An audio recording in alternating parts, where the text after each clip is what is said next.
And we are back for this very exciting Game 2 elimination threat game in a best-of-3 lower bracket series. We are watching Magus and Inukshuq, the essential Zerg duo here, versus Kid and Ari, a Zerg Protoss duo. And this is an elimination threat match for Ari and Kid, as they lost the first game versus Inukshuq and Magus in the Lunar Colony. So this will be a must-win game for them. And Inukshuq Magus coming off a 3-game winning streak in this tournament, really on a high roll here. So it'll be very interesting to see what they can do. Ari and Kid on the inverse on a 3-game losing streak. They need to do something to snap out of this.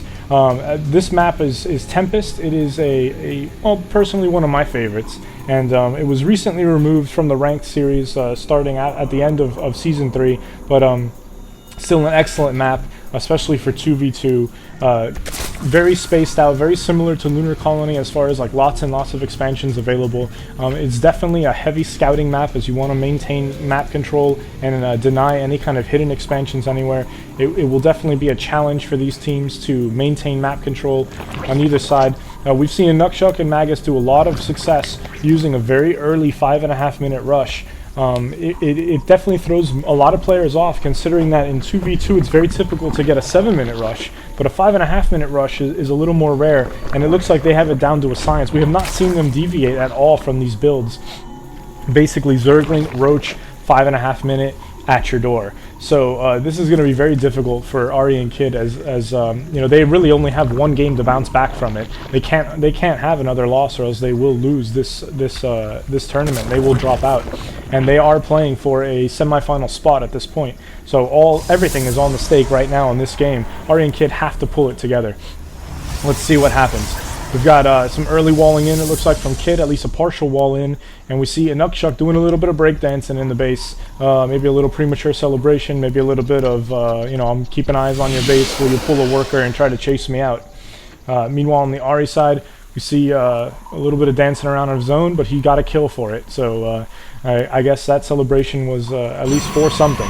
So we see Cybernetics Core going down, pretty much not seeing a deviation in build here from Kid. That could be dangerous, though. See a Zealot coming out now. That Zealot should really go and try to make friends with this drone here. And Inukshuq is not going to have any of that. He's going to try to outrun that, but he's unfortunately going to run into a dead end. And he's going to go ahead and just try to micro his way in and out of this mineral field and see what he can do to try and get out of here. Meanwhile, back at the Inukshuq Magus side of things, we see the inverse happening, where Kid is being chased by Inukshuq. So it's like this eternal game of tag, and Inukshuq seems to be winning. So in the Ari base, we do see Evolution Chamber and Spinecrawler going down. It looks like Power Links early. We do see him finally killing off one of these Inukshuq drones, and no, pulling it back and saying, you know what, we're going to run to the front instead. And try to go, oh, and there goes the Queen, takes down another one. That's 2 for Ari. So lots and lots of drone scouting going on here, and oh no, Inukshuq will lose a 3rd drone. That is some massive early attacks. It looks like we're seeing the same pattern here, though. Inukshuq going with an early Roach rush, and Magus going for an early expand. Don't see as many Zerglings out from Magus on this game, though, and we do see the Baneliness coming up and the speed, but we do not see any kind of Zerglings. It looks like he might be a little bit slower this time, and it looks like Ari is going to try and send his own little 6 to try and do some damage. They will be met, however, by 6 of Magus's Zerglings just in time, and Magus, unfortunately, not getting a good surround on that. He will go down.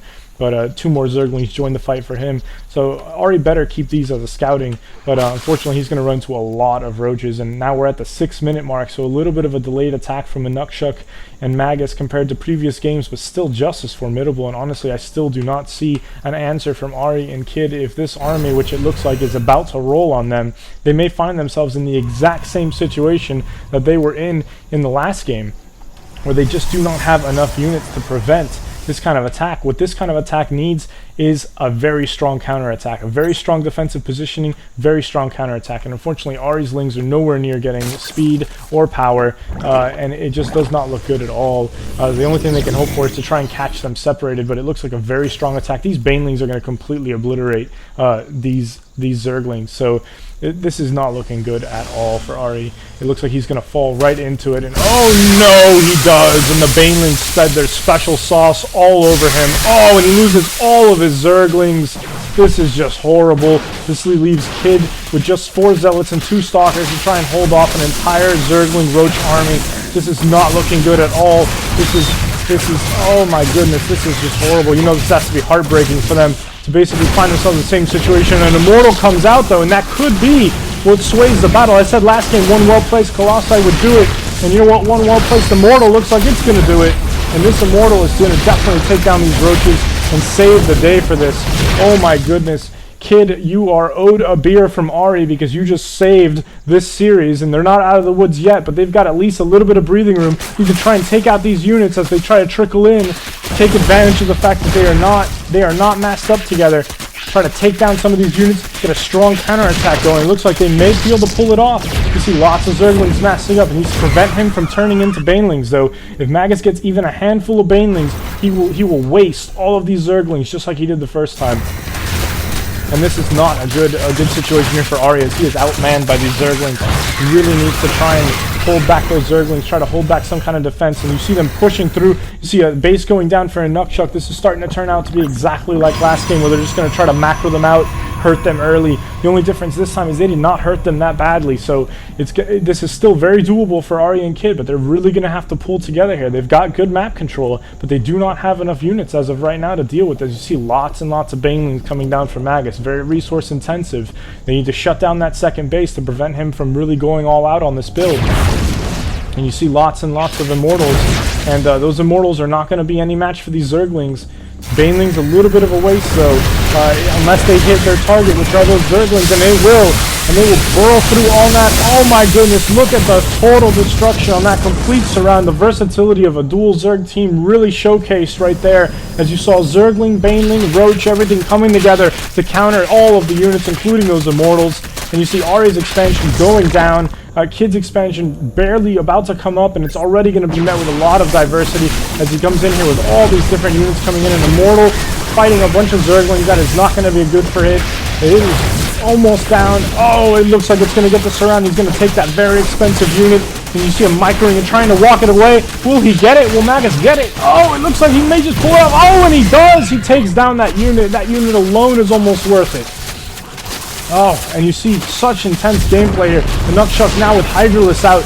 Those units are rolling in, trying to get some kind of attack on this base here. Kid desperately trying to hold on with Ari helping him out, and Roachwarren finally coming up, giving Ari some much-needed diversity. We also see a Spire here in his base. He may try to go air and try to deal with some of this threat. Not a lot of anti-air outside of those 3 Hydralisks. So this is going to be very, very deadly. Kid warping in a little too close to the front lines on that, but barely gets it off.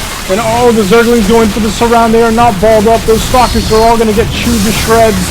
Oh, and you see a cannon coming down, but it's not going to be there in time as this army just rolling in all over them. You see Magus and Inukshuq just taking down this expansion completely. Just not enough economy, and there we go. You see some Mutas coming in. Those Mutas will do some massive damage considering there is nothing to attack them. These Roaches and these Zerglings just completely just ravaging this entire base. There's not enough Mutas to really do massive damage, but enough to whittle it down over time. Going to need to see some kind of Hydralisk or some kind of anti-air, maybe even some Infestors with Fungal Growth to try and take that out. You see them just basically tanking those Mutalisks long enough to try and do as much damage as possible, try to take out all these drones, as many drones as they can get, and they're doing quite a number. Ari opting not to evacuate those drones, but finally the last of the Roaches goes down, and oh my goodness, what an economic hit on Ari as he drops to almost below 100 on that attack. He's just bleeding minerals everywhere. All his workers are dead almost, and an expansion completely destroyed, just utterly dominating the map right now. Magus and Inukshuq expanding freely here. Inukshuq not really taking advantage of his expansion, probably because he's just been so focused on building units. Just a non-stop onslaught, this whole Black Hawk Down strategy. And you see finally some kind of counterattack for the first time in basically 2 games. A decent counterattack where you see at least some Mutalisks coming in, taking down these 2 queens. You see, oh, the Fungal Growth mis-microed by Magus. He will miss those Mutalisks and they will try to fly away. They don't want to take a chance, although there's only 1 Fungal Growth left on those Infestors. And you see them coming over, Now these mutas are coming to the main base. They try and take down something else. You see these infestors with only one fungal growth among them. It's not going to be enough. Very intense gameplay here as basically these mutas, the biggest advantage that they are doing is keeping all of these troops over here and avoiding them from counterattacking. Meanwhile, we see Kid finally being able to take out the last of these remaining units to try and get his expansion up and running. You see a nice little army from Inukshuq roaming around, not enough anti-air in it yet, but with these extra Hydralisks that he just added, he'll finally have an answer for this handful of Mutalisks. Looks like these Mutalisks now are going to go on a safari and try to hunt down some Overlord elephants here. And unfortunately, these Hydralisks, as slow as they are still going to make it there in time to fend them off. But this is not looking good for Ari and Kid, as the macro advantage is just overwhelmingly in favor of the dual Zergs, Magus and Inukshuq. And you see them here just over 1,000 on income. You know, definitely more on workers. It's just looking very, very bad now. You see lots of unit diversity coming out, a staple, it seems, of their mid-game. And you see Ari and Kid just not able to make enough units to really counter this. Ari even having to resort to sending a drone to fight in place of units. That's how desperate he is right now. This drone, you might as well just strap a drum on him and use him for motivation, because he's not going to do much of anything. And you see all these roaches starting to mass up outside of Kid's base, trying to get some kind of assistance here, some kind of counter. But oh my goodness, these Hydralisks are just going to have a field day. And without charge lots, you're not really going to have an answer for this. You have burrowed infestors coming around the side to try and flank. No observer with this army. Cleverly, they are pulling it back though, as they cannot take any chance. You really want some charge lots right now for those zealots. Charge lots would go a very long way. You know, the resource count here for Ari is just painful. I mean, he's got so much gas, he might as well just pull these drones off and put them on minerals. He doesn't even need the gas right now. What he does need though is minerals, as he is just dangerous on them.